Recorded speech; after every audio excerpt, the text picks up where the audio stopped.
Um artigo publicado em 2006 registrou que mais de 40% das suas ações realizadas no dia são por hábitos, baseado nos hábitos, e não em decisões que você tomou naquele momento. Sabendo disso, a gente saca que existem muitos hábitos. A gente vive 100% da nossa vida em hábitos. O que são os hábitos? Os hábitos são para economizar as energias do nosso cérebro. Sabe quando você faz aquilo pela primeira vez? Quando você está aprendendo a dirigir um carro, por exemplo, você já viu que você cansa bastante? Pois é. Por que você cansa? Porque você tem que pensar em tudo que você vai fazer. O que eu faço agora? Vou colocar a marcha primeira, vou colocar a segunda agora, tenho que pisar na embreagem. Você trabalha muito e frita ali o seu cérebro tentando raciocinar isso. Quando você começa a fazer isso de forma repetitiva, o seu cérebro pensa simplesmente o seguinte: pra que eu vou gastar essa quantidade de energia se eu posso decorar isso aqui e criar um hábito? Que aí você faz aquilo de forma inconsciente. Você não precisa pensar para você fazer, você simplesmente faz. A gente tem hábito o quê? Hábito não são somente os conjuntos de ações que tomamos no dia a dia. A gente tem também, cara, a forma da gente pensar. É um hábito que você tem, a forma de você pensar. A forma de você se comportar também é um hábito. A forma de você se relacionar é um hábito da mesma forma. Tudo mais que você vive. Até a forma de você andar, a velocidade que você anda é um hábito que você adquiriu e daí você começa a andar naquela velocidade. Para você ter noção, você já viu aquele cara que anda sempre muito rápido? Porque aconteceu algo no passado que exigiu que ele andasse muito rápido e ele se habituou a andar daquela forma. Aquele cara, quando ele tá andando sozinho, ele sempre vai andar mais rápido do que todo mundo já está habituado a andar mais lento. Sabendo disso, é o seguinte: o que você precisa sacar é como um hábito é construído. Ele é construído por 3 fatores. A deixa, que é o que vai despertar na sua cabeça para que você realize esse hábito. A rotina, que é o hábito em si. E a recompensa. Tem até em um livro que eu li há uns 7 anos atrás, O Poder do Hábito. Lá fala muito sobre isso de forma bem específica para vocês. Sabendo disso, nós devemos sacar que temos muitos hábitos bons, mas temos muitos hábitos ruins. Imagine uma coisa: um avião sai daqui para São Paulo, por exemplo, vamos supor, não sei a distância daqui para São Paulo, imagine que seja 1000 quilômetros. Se foi ali 1000 quilômetros, você imagine o seguinte: o avião vira 1 milímetro para a direita na partida. 1 milímetro, ele vai parar, tenho certeza, muito distante. Se ele vem para cá, ele virou 1 milímetro, ele muda totalmente a rota dele. E o hábito é a mesma coisa. Se você faz uma coisa boa hoje, ela não vai ser significativa, ela só vai ser aquele 1 milímetro daquele dia, daquela hora. Mas ao percorrer do tempo, ao passar do tempo, você vai entender que aquele pequeno hábito, aquele 1 milímetro construído em um longo período de tempo, ele vai se tornar muito grande. Ou seja, aquele 1 milímetro pode virar vários quilômetros na sua jornada. Se você for hoje na academia, você não vai sentir diferença a não ser dor. A única coisa, porque você não tem o hábito de ir na academia. E aquelas pessoas que começam a se habituar a ir à academia não pensam em ter aquele resultado rápido.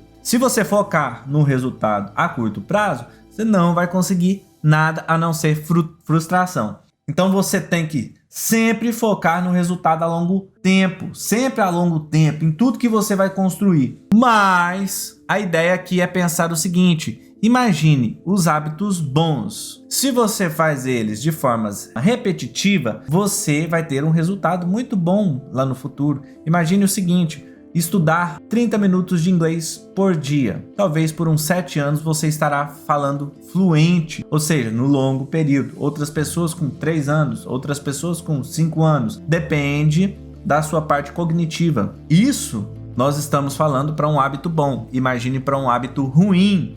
Aquilo que você faz, que você não saca, que é ruim, vai ter um impacto negativo muito grande futuramente. E ele faz com que você seja aquela pessoa acomodada, é aquele que faz um hábito procrastinador na sua vida, é aquele que faz um hábito de você ser uma pessoa arrogante, é aquele que faz um hábito de você pensar mal das outras pessoas ao invés de dar primeiro a chance do bom. Por exemplo, o cara acabou de deixar uma pedra cair do seu lado. Aí aquele cara que tem o hábito de pensar, que tem aquele viés da negatividade, ele vai olhar para outra pessoa e vai falar: você viu que ele tentou acertar o meu pé? E isso acontece muito mais do que você imagina, meu querido. Olha o seguinte, doutor, nós vamos falar aqui simplesmente dos hábitos ruins de vendas, alguns hábitos ruins de vendas que muitos vendedores cometem, e eu tô aqui para abrir os seus olhos. Primeiro hábito ruim é o seguinte: o medo de ouvir um não. O cara que tem muito medo de ouvir um não, ele naturalmente ele fica desmotivado. Imagina, se toda venda que você for fazer você fica desmotivado, você fica aquele cara desanimado, e aí você desanima a equipe inteira, chega murmurando no trabalho porque não conseguiu aquele sim que você queria. Mas é o seguinte, entenda que um processo de venda, ele é um processo de contrapartida. Nesse processo de contrapartida, quando o cliente fala não, cara, ele não tá falando não para você, não é pessoal, ele tá falando não para ele mesmo. Ou seja, aquilo não tem nada significativo, nada que agregue valor na vida dele. Você, como vendedor, não conseguiu mostrar para ele que aquilo vai ser bom para ele. Para que ele vai comprar alguma coisa que é ruim ou alguma coisa que seja neutra? Aquelas pessoas que são acumuladoras, elas têm mais facilidade de te dar um sim, mas aquelas que não são mais acumuladoras, ela tem mais facilidade para te dar um não.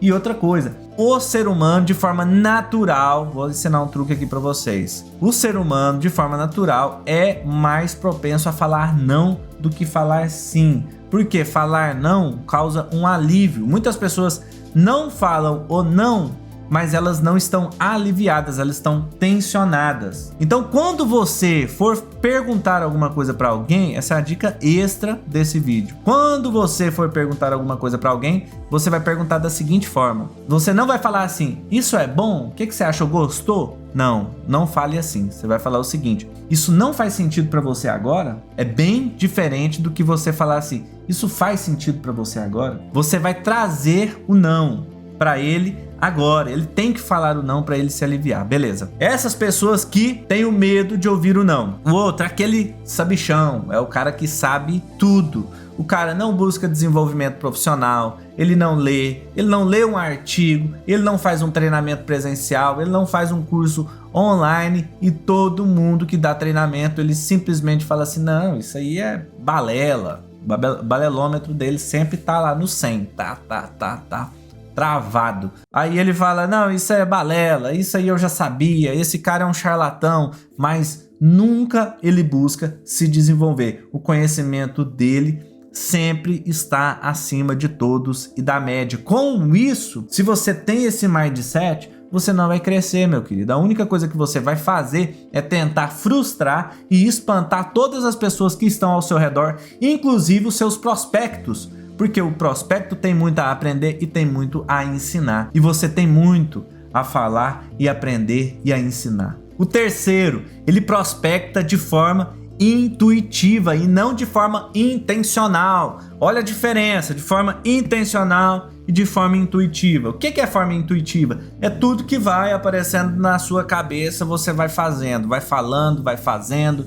Você liga pro cara, fala o que pensa, e quando você consegue uma boa abordagem, quando você acerta na abordagem, você começa a falar do produto. Você perde o cliente porque ele não quer saber do produto, ele não quer saber das qualificações daquele produto, ele não quer saber das características, ele quer saber do valor que aquele produto vai agregar na vida dele, o quanto a vida dele vai ser tocada, o quanto a vida dele vai ser transformada quando ele tiver aquele produto, e ele tem que visualizar isso antes de comprar, ele tem que se enxergar com aquele produto de forma congruente, ou seja, com todas as forças que ele tem, com todas as ferramentas que ele tem. Quarto, não se coloca no lugar do prospecto. Me fala como que você vai mostrar os valores para aquele prospecto se você não pensa como ele pensa, se você não sabe como ele pensa, se você não conhece a rotina dele, se você não conhece a vida dele, se você não perguntou, não fez a ficha de anamnese para sacar como é a rotina, a vida, se o cara recebe os parentes na casa dele, se esse cara recebe muita visita, se esse cara é um cara da noite, se esse cara é um cara que acorda de manhãzinha para ver o nascer do sol. Olha que maravilha. Quando você entende, você tem o quê? Você tem um interesse genuíno pela vida do cliente, por agregar valor na vida daquele cliente, você constrói a empatia. Empatia é você sacar como é a vida dele, você entender, você sentir as dores dele, você se colocar no lugar dele. Você não precisa viver aquilo, mas você deve respeitar. Você não precisa aprovar a vida do cliente, mas você deve respeitar. Quando você cria empatia, você consegue se colocar no lugar daquele prospecto. E quando você consegue se colocar no lugar do prospecto, você vai falar a linguagem dele. Você vai sair o som da sua boca e vai entrar diretamente no ouvido dele, ao invés de rebater e ele renegar totalmente o que você falar.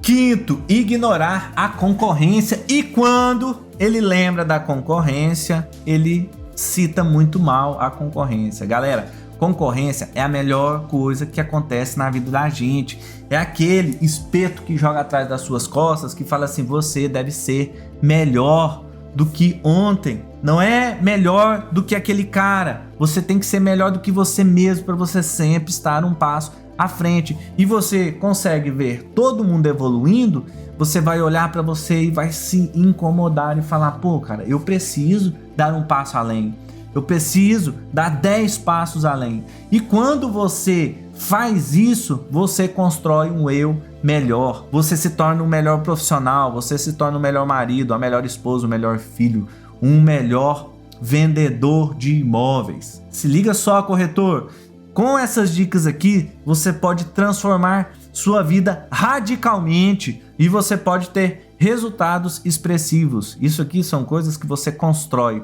Não é do dia para a noite, e sim a longo prazo. É isso aí, doutores. Eu quero que vocês cliquem aqui no gostei, beleza? E você vai clicar naquele sininho que eu vou te esperar no próximo vídeo. Vocês vão seguir o meu canal, que eu sempre vou ter novidades, dicas para vocês de imóveis, do mercado imobiliário, da parte de financiamento. Eu sou um especialista em financiamento habitacional e quero te tornar um melhor vendedor de imóveis.